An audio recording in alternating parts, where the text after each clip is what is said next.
নমস্কার, শিব ও শক্তি অ্যাস্ট্রো চ্যানেলে সকলকে স্বাগত জানাই। আশা করি সকলে আপনারা ভালো আছেন, ভালো থাকুন, সুস্থ থাকুন। আজকের ভিডিওয় আলোচনা করব শনিদেব গোচর করছেন পূর্ব ভাদ্রপদ নক্ষত্রে আগামী 4 এপ্রিল। সুতরাং এই যে সময়টা কর্কট রাশি এবং লগ্নের জাতক জাতিকাদের কেমন কাটবে, মোটামুটি 4 এপ্রিল এবং সেখান থেকে শুরু করে 3রা অক্টোবর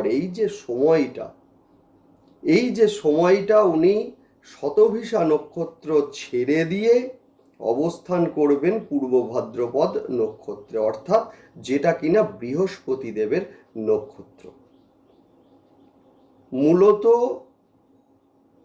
মূলত এতদিন শনিদেব অবস্থান করছিলেন শতভিষা নক্ষত্রে, যে কারণে কি হচ্ছিল না, কর্কট রাশি এবং লগ্নের জাতক জাতিকাদের আমরা জানি আগেই যে ধাইয়া চলছিল। ধাইয়ার প্রভাবটা ভীষণভাবে কর্কট রাশি এবং লগ্নের জাতক জাতিকাদের ওপরে পড়ছিল। সেই যে প্রকোপটা, সেটা কিন্তু অনেকাংশেই আমরা হ্রাস পেতে দেখব এই মোটামুটি 4 এপ্রিলের পর থেকে। সুতরাং দেখব কোন কোন দিক থেকে আমাদের সুখবর আসতে চলেছে, কোন কোন দিক থেকে গোচরটা আমাদের ক্ষেত্রে শুভ হবে। সেই সঙ্গে আলোচনা করব যাদের ন্যাডাল চার্টে বৃহস্পতিদেব এবং শনিদেব দুস্থানগত আছেন, নিচস্থ আছেন, মূলত এদের ক্ষেত্রে কি কি প্রতিকার করলে আপনারা শুভ ফলটা পাবেন, ডিটেলস আলোচনা করব। দেখতে থাকুন আপনারা ভিডিওটা। সেই সঙ্গে অবশ্যই সকলকে অনুরোধ করব চ্যানেলটিকে সাবস্ক্রাইব অবশ্যই আপনারা করে নিন। দেখুন, অনেকে আমাকে বলেন যে আমাদের কি শুভ সময় আসবে না, বা আমাদের কি ভালো সময় আসবে না। দেখুন, ভালো সময় সকলেরই আসে। গ্রহের গোচর অনুযায়ী আমাদেরকে চলতে হয়। গ্রহের প্রতিটা ট্রানজিট আমাদেরকে বলে দেয় যে এখন কোন কোন কাজগুলো করতে হবে আর কোন কোন কাজগুলো আমরা করব না। সুতরাং অবশ্যই আমাদেরকে খেয়াল রাখতে হবে গোচর অনুযায়ী আপনারা কাজ করুন, অবশ্যই ভালো হবে, 100% ভালো হবে, কথা দিচ্ছি আমি। সেই সঙ্গে বলবো অবশ্যই আপনারা চ্যানেলটিকে সাবস্ক্রাইব করে নিন, যাতে প্রতিটা গোচরের নোটিফিকেশন, প্রতিটা গোচরের ভিডিও সমস্ত আপনাদের কাছে পৌঁছে যায়। অবশ্যই সাবস্ক্রাইব করে নেবেন আপনার চ্যানেলটিকে, দেখতে থাকুন। দেখুন, আজকে আলোচনা করব কর্কট রাশি এবং লগ্ন, যা কিনা জলরাশি এবং সেই সঙ্গে চর প্রকৃতির একটি রাশি। চন্দ্রের রাশি হওয়ার কারণে এরা কিন্তু অনেকটাই মুক্তমনা হয়ে থাকেন। যে কোনো পরিবেশে নিজেদেরকে মানিয়ে নেওয়ার একটা ক্ষমতা, এটা কিন্তু কর্কট রাশি এবং লগ্নের জাতক জাতিকাদের রয়েছে। দেখুন, সেই সঙ্গে চন্দ্র যদি নেডাল চার্টে দুস্থানগত হয় বা নিচস্থ হয়, সেক্ষেত্রে কিন্তু মানসিক একটা চঞ্চলতা, সেটা কিন্তু এদের মধ্যে বৃদ্ধি পায়। যাই হোক, এবার আমরা আলোচনা করব, সেটা হচ্ছে 4 এপ্রিল শনিদেব গোচর করছেন পূর্ব ভাদ্রপদ নক্ষত্রে। আমরা জানি যে কর্কট রাশি এবং লগ্নের এই সময়ে কিন্তু শনিদেবের ধাইয়া চলছে, তথাপিও এই যে গোচর হতে চলেছে, অর্থাৎ এই যে 4 এপ্রিল এবং সেখান থেকে শুরু করে মোটামুটি 3rd অক্টোবর, এই যে স্প্যানটা, এই সময়টা কিন্তু আপনাদের ভীষণ ভীষণ শুভ হতে চলেছে। কোন কোন দিক দিয়ে এবং কোন কোন কাজ এই সময় আপনারা করবেন, দেখে নিন, জেনে নিন, মিলিয়ে নিন। আপনাদের 7ম স্থানের অধিপতি এবং সেই সঙ্গে 8ম স্থানের অধিপতি শনিদেব, যিনি কিনা পূর্ব ভাদ্রপদ নক্ষত্রে গোচর করছেন, অর্থাৎ বৃহস্পতি দেবের নক্ষত্রে।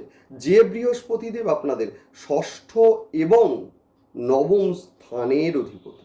ফলে এই সময় কিন্তু পুনর্বসু নক্ষত্রের জাতক জাতিকাদের ক্ষেত্রে যথেষ্ট ভালো হবে। কর্মপ্রাপ্তি এবং গৃহ ঋণ প্রাপ্তি, সেটা কিন্তু অবশ্যই হবে, মিলিয়ে রাখবেন আপনারা। সেই সঙ্গে বলবো পুষ্যা নক্ষত্রের জাতক জাতিকাদের ক্ষেত্রে কিন্তু পারিবারিক যে সমস্যাগুলো অলরেডি চলছিল সেগুলো কিন্তু মিটবে, এবং সেই সঙ্গে এই সময় ব্যবসার উন্নতি এটাও কিন্তু দেখব আমরা। নেক্সট আলোচনা করব অশ্লেষা নক্ষত্রের জাতক জাতিকাদের ক্ষেত্রে। মূলত এই যে গোচর বা ট্রানজিট, এটা কিন্তু মানুষ চিনতে সহায়তা করবে আপনাদের ভীষণভাবে। এই সময়ে ব্যয় বৃদ্ধি পাওয়ার সম্ভাবনা আছে, যদিও আয় বৃদ্ধি অবশ্যই হবে।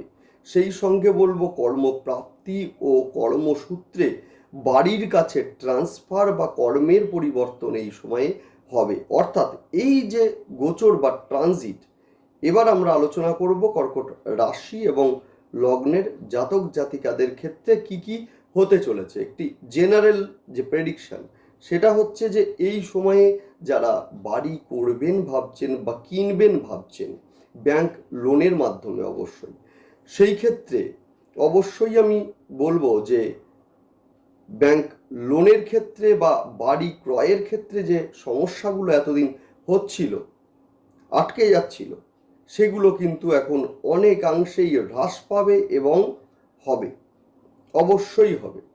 সেই সঙ্গে বলবো যে পিতার শারীরিক অসুস্থতা এই সময় অনেকটা কমবে, ভালো চিকিৎসা এই সময়ে উনি অবশ্যই পাবেন।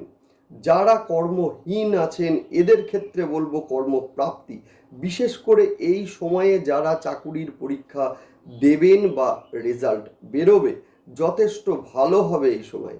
সাংসারিক অশান্তি যাদের এই সময়ে ছিল, অবশ্যই বলবো আলোচনার মাধ্যমে, নবম স্থান হচ্ছে আলোচনা, আলোচনার মাধ্যমে সেই সমস্যার সমাধান হবে। যদিও এই সময়ে পেটের সমস্যা যাদের ন্যাটাল চার্টে বৃহস্পতিদেব রেক্টোগেট আছেন, অর্থাৎ বকরি আছেন বা দুস্থানগত আছেন, এদের ক্ষেত্রে বলবো যে এই সময়ে পেটের সমস্যা, লিভারের সমস্যা এগুলো কিন্তু বৃদ্ধি পেতে লক্ষ্য করা যাবে।